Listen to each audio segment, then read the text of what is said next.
మొత్తం మన దేశంలో డొమెస్టిక్ ఫ్లైట్స్ ఎన్నున్నాయి.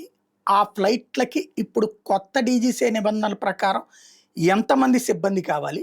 పైలట్‌లు ఎంతమంది కావాలి? కో పైలట్‌లు ఎంతమంది కావాలి? అలాగే ఆహ్, గ్రౌండ్ స్టాఫ్ ఎంతమంది కావాలి అన్నది ఒక రిపోర్ట్ తయారు చేసుకొని, దానికి అనుగుణంగా ప్రోత్సహించాల్సిన బాధ్యత సివిల్ ఏవియేషన్ మినిస్ట్రీకుంది.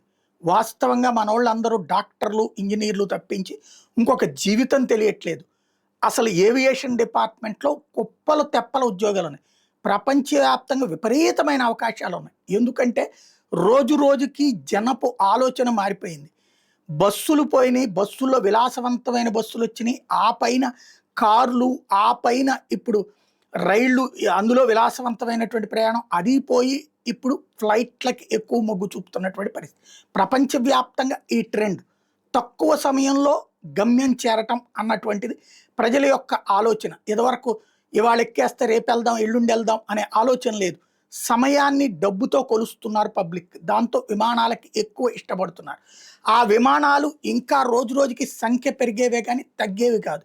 కానీ దానికి తగినటువంటి సిబ్బంది కొరత అయితే మొన్న కరోనా తర్వాత ప్రపంచమంతా వస్తే, ఇప్పుడు మనకి ఇక్కడ కనబడుతోంది డీజీసీ నిబంధనలు అమలు చేసే సందర్భంలో.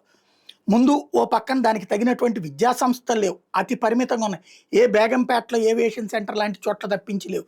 కాబట్టి ఇప్పుడు దృష్టి సారించాల్సిందైతే ఖచ్చితంగా పైలట్ల సంఖ్య ఎంత అవసరం, అట్లాగే మిగతా సహాయ సిబ్బంది ఎంత అవసరం, ఇది చర్చ జరిపి అవి కనుక ఈవెన్ మన అమరావతిలోనే పెట్టుకోవచ్చు, విశాఖపట్నంలో పెట్టుకోవచ్చు, మన తిరుపతిలో పెట్టుకోవచ్చు, తద్వారా తెలంగాణలోనూ పెట్టుకోవచ్చు. బోలెడన్ని అవకాశాలు లభించేటటువంటి పరిస్థితి ఉంటుంది.